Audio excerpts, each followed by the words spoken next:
So let's begin. We have a few people who have joined us. We expect a few more in course of the webinar. Hello, Okay. everyone. Good morning, good afternoon, and good evening, depending upon which part of the world you're joining from. The topic we have chosen today is important because we are talking about the Bengal Basin, which is a huge, densely populated region that is home to no less than 230 million people. And that the region stands at the front line of climate change is a well-known, widely discussed fact. But what is less discussed is adaptation strategies that consider the potential of groundwater, that take into account the potential of groundwater and underground storage and such. We are fortunate to have with us Dr. Shamsud Duha or Shams from University College London, who has been a leading researcher in this particular geographic and thematic area. So without further ado, I would like to hand over the reins to Shams. But before that, I would like to point out that this is an interactive webinar. We encourage all of you to put forward your questions and comments to Shams. To do that, please use the chat box at the bottom right corner of the screen. I'm sure you can see. Shams will respond to your questions in course of the webinar and certainly towards the end of his presentation. So, Shams, please take it away. All right, Abraham. Thank you very much, first of all, for inviting me to give a webinar for the Water Channel and also for introducing me to the audience. Yes, greetings to you all from a sunny London today, which is very rare in London. So I'm really enjoying today. And welcome to the webinar. I will be talking about groundwater and climate adaptation in the Bengal Basin. I am a research fellow here at UCL, University College London, Institute for Risk and Disaster Reduction, and I work on water-related risks, especially to public health and irrigation water supply. My work concerns primarily on the Bengal Basin groundwater. I also have wider interest on water issues in South Asia as well as global. So, dear audience, let's begin the webinar by giving you the outline of the webinar today. I will start off with an overview of the Bengal Basin, talking about the location, hydrology, and climate. And in my second point, I will briefly talk about groundwater development in the area and its link to food security. On my third point, I will be talking about the impacts of long-term groundwater pumping on its storage. And my fourth point will be on climate change impacts on groundwater storage. And finally, I will finish my webinar presentation giving you some ideas about adaptation strategies. So, begin with the first point, Bengal Basin. Where is the Bengal Basin and how it is?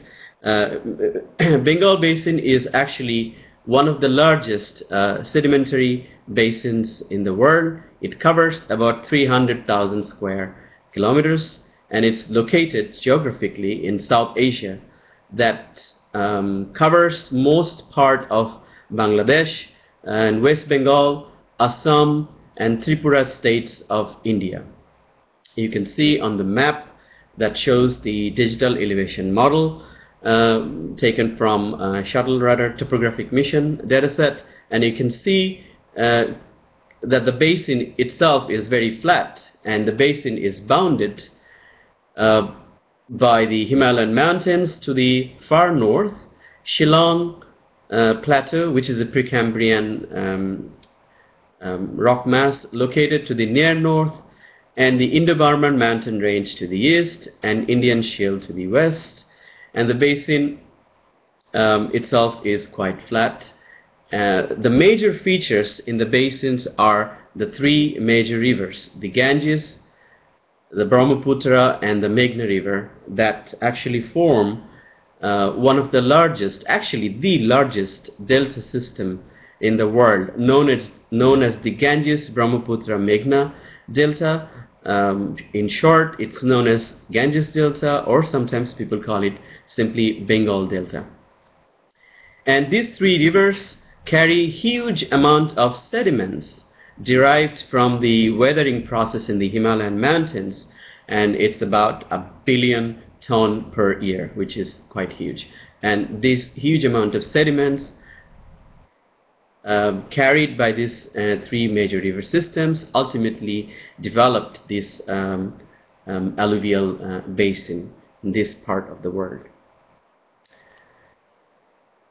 This slide shows where in the climatic zone this basin is located. I have taken this map just from Wikipedia to show the major climatic zones around the world. And if you see that the Bengal Basin is actually located within the tropical wet and humid subtropical climatic zone. Couple of other points. Monsoon climate is the dominating climate system in the basin, which is characterized by heavy rainfall, annual rainfall ranging from 1,500 millimeters to 5,000 millimeters a year, with high temperature and humidity during the summer months. And there are three distinct seasons: a hot, humid summer from March to June, a wet, rainy monsoon season from June to October, and a cool, dry winter from October to March. April, May would be the warmest time during the year. January is generally the coolest time of the year. So let's move on. So I'm not a climatologist, I'm a hydrogeologist, but I thought, why don't I say something about the global scale circulation of the atmosphere and how it affects the climate in the Bengal Basin. So this diagram here shows the global scale circulation systems, and you can see in the tropics there are cells called Hadley cells. To the northern hemisphere, the circulation is clockwise. In the southern hemisphere, the circulation is anti-clockwise, and you have northeast trade winds in the north and southeast trade winds in the south, and they merge in a place around the tropic that forms the Intertropical Convergence Zone, or ITCZ. And this ITCZ actually defines the climatic condition for the Bengal Basin.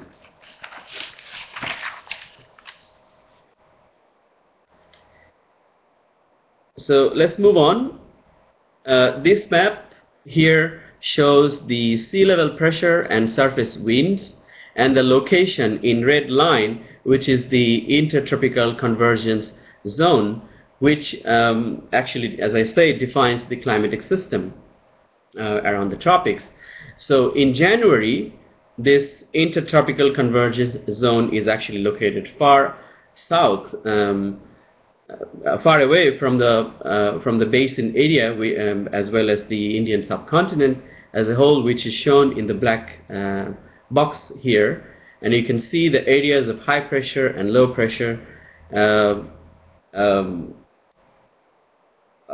I said, I may not be explaining everything here, but what I can tell you though is that the rainfall is generally associated with low pressure, high pressure area generally dry. So you can see during the dry season, which is in January for instance, around the box the color shows it's a high pressure area, so rainfall is very, very low, or most of the time it's actually absent during the month of January.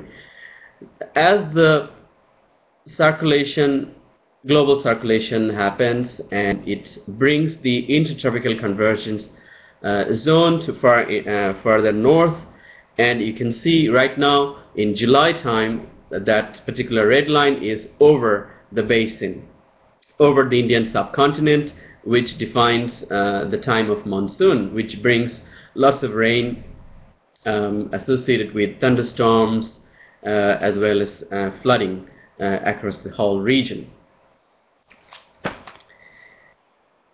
So in Bangladesh, which represents most part of the Bengal Basin, receives 85% of its annual rainfall between May and October, which is again shown in the monthly rainfall in the graph on the right hand side. You can see this is showing average monthly rainfall aggregated over 250 monitoring stations that are managed by Bangladesh Water Development Board, and you can see it's a unimodal distribution of rainfall, and rainfall being highest in the month of June-July time, and there is very little or almost negligible rainfall during the months of January, February, November, and December.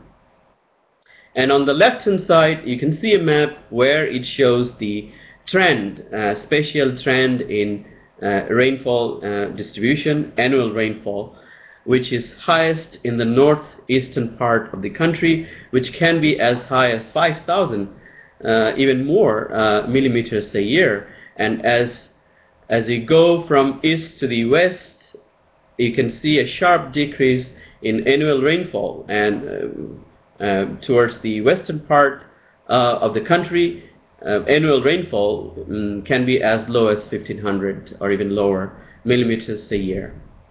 So it's an extreme distribution of rainfall is seen over the Bengal Basin. So let's talk a little bit about the hydrology of the basin. I mentioned earlier in the bottom Google Earth image you can see the basin, and you can see the major rivers, the Ganges, which is known as Padma or Padda in Bangladesh, Brahmaputra, which is known as Jamuna in Bangladesh, and Meghna is the other river, and these three rivers forms the Ganges, Brahmaputra, Meghna delta, which is the, as I mentioned before, the largest delta system in the world. And you can see Sundarbans in the south, which is the largest mangrove forest in the world again. And Sundarban depends on a delicate balance between freshwater and saltwater mixture. So the hydrology is actually very critical for the existence of the Sundarbans in the southern part of Bangladesh and West Bengal of India. What you can see on this map is also the Himalayas in the northern part, and where you see the alpine glaciers that form the headwaters of the Ganges and Brahmaputra river. And again, this Google Earth image shows how flat the basin is. Moving on to the food security. Food security in the Bengal Basin of Bangladesh is very much dependent on the use of fresh water. Dramatic improvement in food production in Bangladesh has been realized over the years in the last few decades, although the country experienced worst famines in 1943 and 1974, and between the early 70s to the present time, the country has achieved near self-sufficiency in food grains production. In the table you can see some of the statistics taken from the Ministry of Agriculture in Bangladesh that shows that about 60% of the total land in the country is cultivable, and the cropping intensity, you can see it's almost 200%, which is quite significant for the food production in the country, you can see there are areas, about 20% of the net crop area, where triple cropping has been taken place over the years. And currently the agriculture sector contributes to the GDP at about 20%, so which is quite high. And the total food production is about 37.3 million metric ton. And please note that population between 1974 and 2011 has doubled. So did food production. So now Bangladesh is nearly self-sufficient in food grains, thanks to groundwater, because of the dramatic increase in agricultural land under irrigation from groundwater that took place over the last 40 years has actually made it possible. Production of high-yielding Boro rice. Boro rice is a high-yielding variety of dry season rice which is cultivated in most part of the country. I will show you in a few minutes on a map where Boro rice is being cultivated. And you can see on the background there is a pump which is supplied by electricity in this case, which is a shallow irrigation pump that is irrigating Boro rice during the dry season. This slide shows the distribution of irrigation methods in Bangladesh. There are generally 3 different irrigation techniques or irrigation methods are widely used or applied in the country. And you can see on the map there are 3 colors. The brown, light brown or yellow color represents deep tubal fed irrigation. When I say deep, it actually means the wells that are of high yielding capacity, they can discharge water at a rate of 50 to 60 liters per second, and they are generally installed at a depth around 75 to 90, sometimes 75 to 100 meters below ground. And the second category is the shallow tubal, which is shown in blue color, and you can see prevalence of shallow tubal in the northwestern part and the western part of the country is the highest. And when I say shallow, it actually means the irrigation well yielding capacity is lower than the deep, which is about 10 to 15 liters per second, sometimes less depending on the energy supply. And you can see on the top, on the right hand side, the top photograph is actually showing a shallow irrigation well which is run by diesel in this case. And on the bottom panel there are 2 photographs, and the left one is showing a deep tubal with greater amount of water being pumped.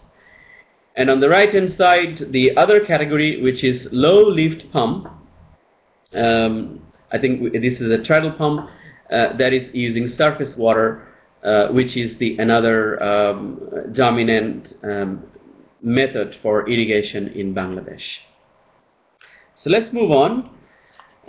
This slide is actually showing the trends, long-term trends in irrigation methods used in Bangladesh. And you can see again shallow tubal, deep tubal, and total surface water fed irrigation in 3 different colors. Shallow tubal is shown in blue, which is the straight line. You can see a linear increase from the early 70s to the present time. Compared to this surface water increase over time, deep tubal and total surface water fed irrigation didn't actually experience the increase over time. It's very, very low compared to the shallow tubal groundwater fed irrigation. And currently in the country, an estimate shows about 1.2 million shallow tube wells operate during the dry season to irrigate high-yielding Boro rice in Bangladesh. Compared to this, the number of deep irrigation wells in Bangladesh is low. It's about 29 to 30,000 in number. So you can see groundwater-fed irrigation has become the most popular irrigation method in the country over the last few decades. As I told you before, this map shows the distribution of Boro rice, which is the dry season high yield rice grown in 2007 and 2008 irrigation period. The map shows the distribution in light green color. You can see in the northwestern part of the country where groundwater fed irrigation is the highest during the dry season. Area of Boro rice is also the highest. As you go towards the east as well as to the south, you can see Boro rice is not grown as much, and also groundwater fed irrigation is the minimum. You can see it's less than 10% of the total irrigated land. The map on the right hand side shows the long-term trend in groundwater fed irrigation, which is shown in millimeters per year, and you can see the hot color, the yellow to red in the northwestern part of the country shows the increase in groundwater fed irrigation over the years between 1985 and 1999, and you can see it has increased quite a bit. In the red areas, it has increased at a rate of 15 to 25 millimeters per year. If you look on the right hand side of the map, in the east and the south, it's primarily blue. That means irrigation trends are irrigation trends here. Yes. Trends are minimum, or it's even sometimes it's negative, meaning groundwater fed irrigation has actually decreased slightly in the south. There is a reason for that, because in the south over the last few decades irrigated lands have been converted to shrimp farming, brackish water based shrimp farming. Therefore the number of irrigation land, the percentage of irrigation land has actually decreased over the years. How am I doing with time? Okay, to speed up a little bit. This slide here shows long-term response in shallow groundwater levels in the country. And on the right hand side, you can see there are 3 hydrographs taken from 3 different regions in the country. I'll show you in a minute. And if you notice on the first 2 panels, you can see an increase in seasonality with time. From the late 60s to early 70s to the present time, you can see an increase in seasonality in groundwater levels. Whereas in the bottom panel, you can see a decrease in seasonality with a steady declining trend. But on the top 2 panels, the trend is associated with only dry season. So meaning the dry season groundwater levels have dropped every year over the last few decades, whereas the wet season levels remain unchanged or very slightly declining.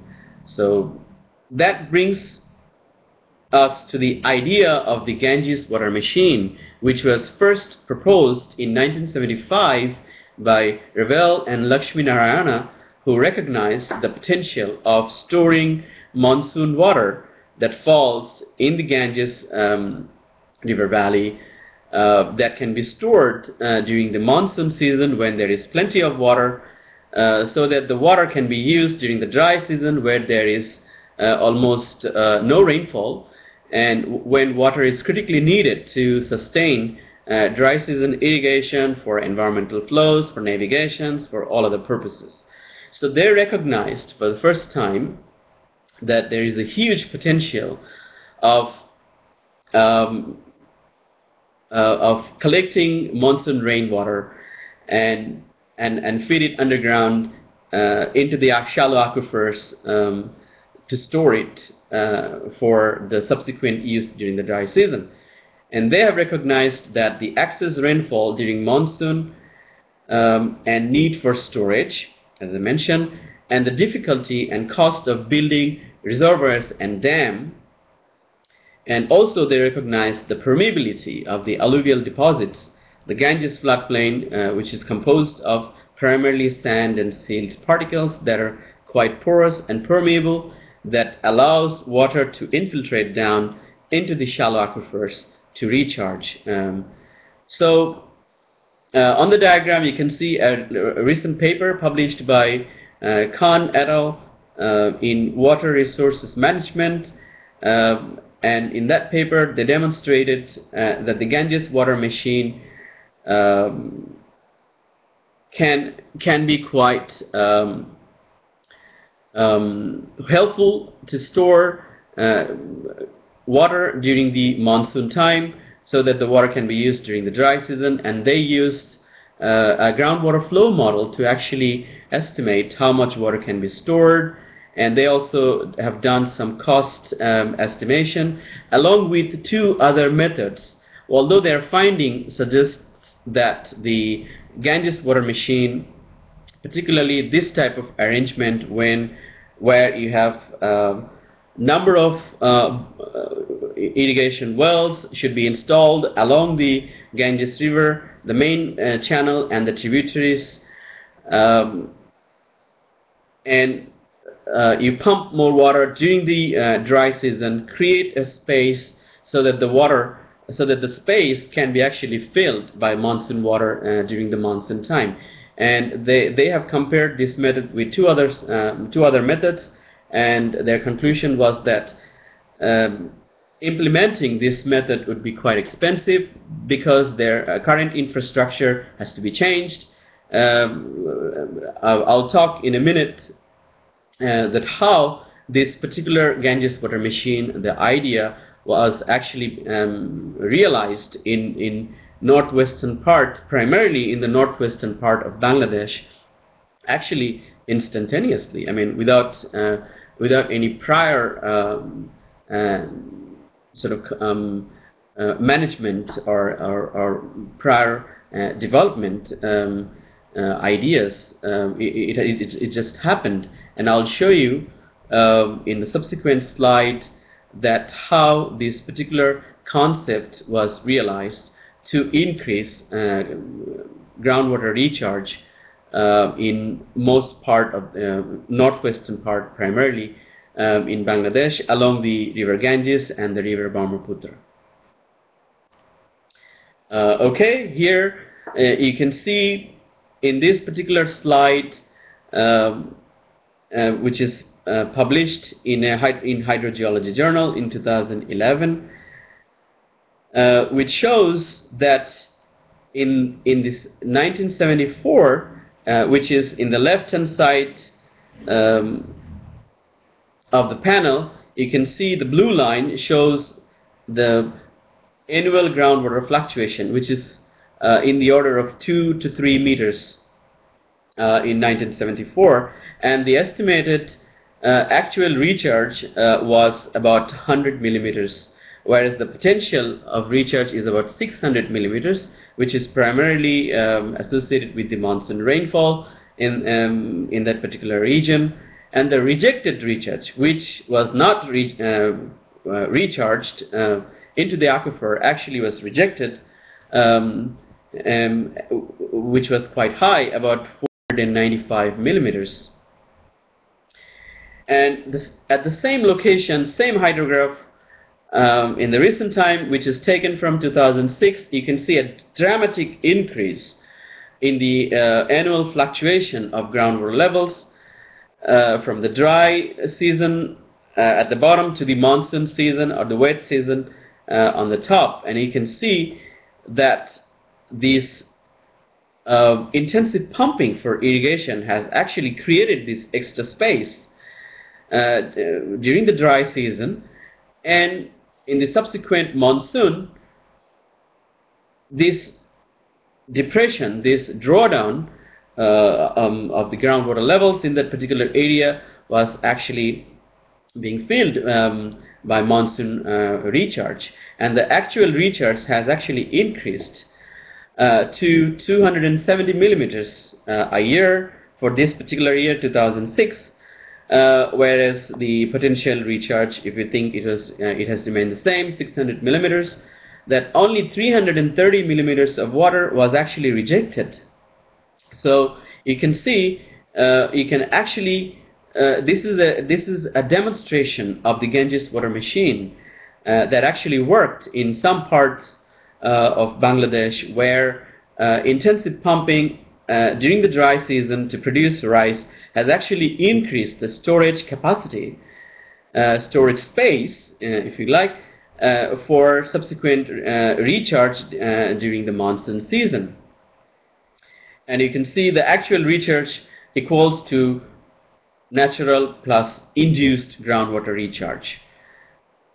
So it has been a blessing for many parts of Bangladesh, although the same concept didn't work in other parts of the country where surface geology is actually very impermeable. I will show you a surface geological map in a minute and explain this again. So let's move on. Induced groundwater recharge during the late 70s and early 80s was actually low, and you can see in this map highest groundwater recharge was found in the northwestern part of the country along the river channels and the floodplains.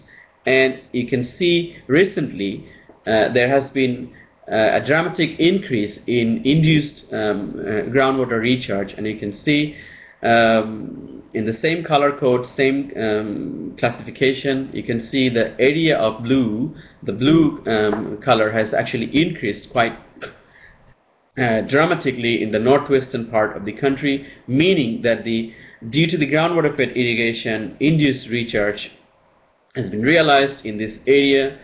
Therefore, groundwater recharge has increased dramatically compared to the other parts of the country, where groundwater fed irrigation is less intense, as well as there is different surface geological condition that doesn't actually enable increased induced recharge. So let's move on. I think I'm running a bit low behind. So that brings us to the impact of groundwater obstruction, over obstruction of groundwater. You can see on this map trends in groundwater level resolved after the decomposition of seasonal and trend components for the period of 85 and 2005. And you can see on this map in red colors, the areas are the areas in the country where groundwater decline has taken place due to intensive pumping. In the northwest, primarily for irrigation, and in the central part of the country, it's due to municipal water supply. You can see this is Dhaka city there, which is the home of 15 million people, and everybody use groundwater. And groundwater is supplied by the government, by the Dhaka Water Supply and Sewerage Authority, and it's actually sometimes several orders of magnitude than groundwater fed irrigation that takes place for dry season irrigation. So you can see these are the areas where groundwater levels have declined over time, and in the south you can see actually a rising trend in shallow groundwater levels. And these observations have been supported by satellite measurements, satellite observation, particularly the recent satellite called GRACE, Gravity Recovery and Climate Experiment, that actually it consists of 2 satellites. As they revolve around the Earth, chasing each other like Tom and Jerry, they measure the distance between the 2, and by doing that you can actually translate that into the change in terrestrial water mass. And terrestrial water mass equals to groundwater storage plus surface water storage plus soil moisture storage plus ice and snow water storage. I'm not going to talk in detail, but you can see in this slide some of the results from a paper that I published in Water Resources Research in 2012, validating actually the GRACE observation using observed groundwater and surface water monitoring data from Bangladesh. And you can see that the GRACE derived groundwater storage correlate very well with observation data derived groundwater storage change in the Bengal Basin. So that validates the observation of GRACE over the Bengal Basin, which is one of the very highly dynamic basin in the world. So let's move on. Some of the other negative impacts of groundwater level decline, you can see on the left hand side the same map showing spatio-temporal trends in groundwater levels, and on the right hand side in hot and cool color you can see the areas where dry period groundwater level depth below ground level has actually declined dramatically in the region, in the hot color demarcated regions, especially in the north central part of Bangladesh, as well as in the western northwestern part of the country, where some of the cheap pumping technologies such as hand tubal, hand pump, shallow tubal, even deep tubal cannot lift water, because the lifting capacity of these cheap pumping technologies, or the widely used pumping technologies, are actually lower than 15 meters below ground. And you can see on the map dry season groundwater level has actually declined down to a depth of 15 meters below the lifting capacity of these pumps. So it renders some of these pumping technologies inoperable. I'm not going into the detail of issues of equity, conflict between different users, different stakeholders, but it's a concern in some part of Bangladesh at the moment. So let's move on. This is the second interesting point that I was going to talk about, is the climate change impacts on groundwater. I will start giving you some theoretical background in the